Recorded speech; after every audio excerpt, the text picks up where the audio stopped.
कभी सीधी रेखा नहीं रही और इस उथल पुथल भरी कहानी के सबसे दिलचस्प किरदार हैं नीतीश कुमार। साल 2000 में जब बिहार चुनाव हुए तो लगभग हर राजनीतिक विश्लेषक ने लालू के अंत की भविष्यवाणी कर दी थी, क्योंकि इस लड़ाई में एक ओर अकेले लालू यादव थे, दूसरी तरफ वाजपेयी, आडवाणी, जॉर्ज फर्नांडिस, नीतीश कुमार, रामविलास पासवान, शरद यादव, शत्रुघ्न सिन्हा जैसे नेता थे। लालू यादव ने जोड़ तोड़ से भले ही सरकार बना ली हो, लेकिन बिहार की सियासत में नीतीश कुमार लालू यादव के बराबर खड़े हो गए थे। एनडीए को 122 सीटें मिली थी। नीतीश कुमार सर्वसम्मति से सीएम के तौर पर कबूल थे। उन्होंने राज्यपाल को 146 विधायकों की सूची सौंपी और आरजेडी के विरोध के बावजूद उन्हें शपथ दिला दी गई।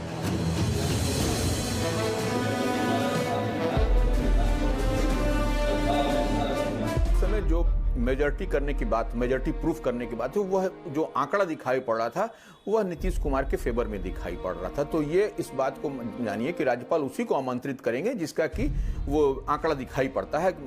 फुल स्ट्रेंथ की बात जब कही जाती है, सरकार बनाने का दावा, तो वो उनको किया। लेकिन हालांकि बाद में आप जब 7 दिन ही सरकार चल सकी थी, जहां तक हमको याद पड़ रहा है, उसके बाद में वह प्रूफ, मेजॉरिटी प्रूफ नहीं कर सके नीतीश कुमार, तो उसके बाद वह सरकार नहीं चल सकी।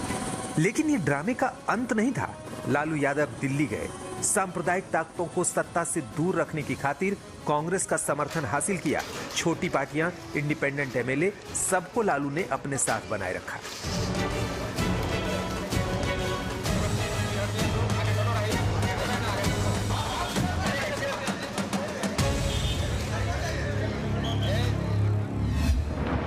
आखिरकार विश्वास मत से पहले ही नीतीश को अपनी कमजोरी का एहसास हो गया। उन्होंने केवल 7 दिनों में ही कुर्सी छोड़ दी। राज्यपाल को राबड़ी देवी को सरकार बनाने का न्योता देना पड़ा।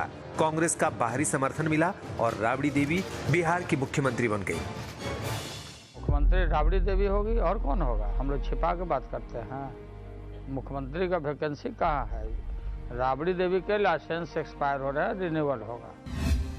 सरकार बनने के कुछ ही सालों में 3 बड़ी घटनाएं हुई। राबड़ी देवी का भी नाम चारा घोटाले में आ गया। लालू को तीसरी दफा जेल जाना पड़ा और 5 नवंबर 2000 को बिहार से अलग झारखंड राज्य का जन्म हो गया।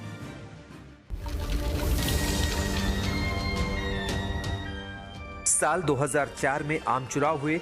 एनडीए 169 सीटों पर सिमट गई। कांग्रेस सबसे बड़ी पार्टी के तौर पर उभरी।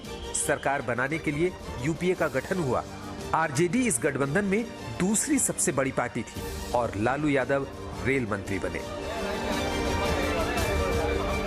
दूसरी तरफ 2005 में बिहार एक बार फिर विधानसभा चुनाव के लिए तैयार था।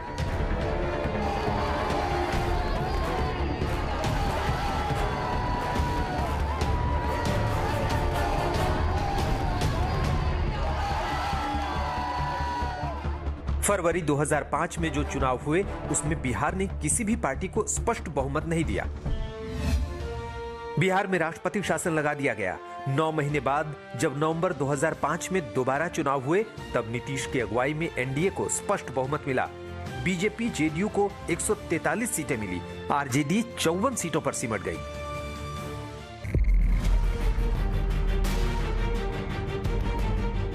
बिहार अब खुलकर सांस ले रहा था। नीतीश कुमार की अगुवाई में जेडीयू बीजेपी सरकार ने जंगल राज खत्म करने की दिशा में जो कदम उठाए वो चुनावी नतीजों की शक्ल में नजर आए।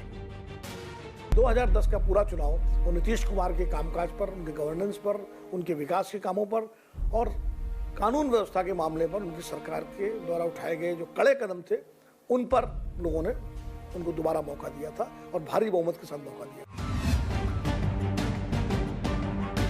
राज्य में विकास और सुशासन का संयुक्त श्रेय जेडीयू और बीजेपी का था। हर क्षेत्र में कार्य ने रफ्तार पकड़ रखा था। आडवाणी के बाद बीजेपी में चर्चा नरेंद्र मोदी के नाम पर हो रही थी और नरेंद्र मोदी के नाम से नीतीश कुमार को ऐतराज था। नीतीश अब तक एक्सक्लूसिव वोट बैंक के समीकरण को तलाश चुके थे। यही कारण था कि बीजेपी के साथ रहने के बावजूद वो गुजरात के तत्कालीन सीएम नरेंद्र मोदी से दूरी बनाए रखना चाहते थे।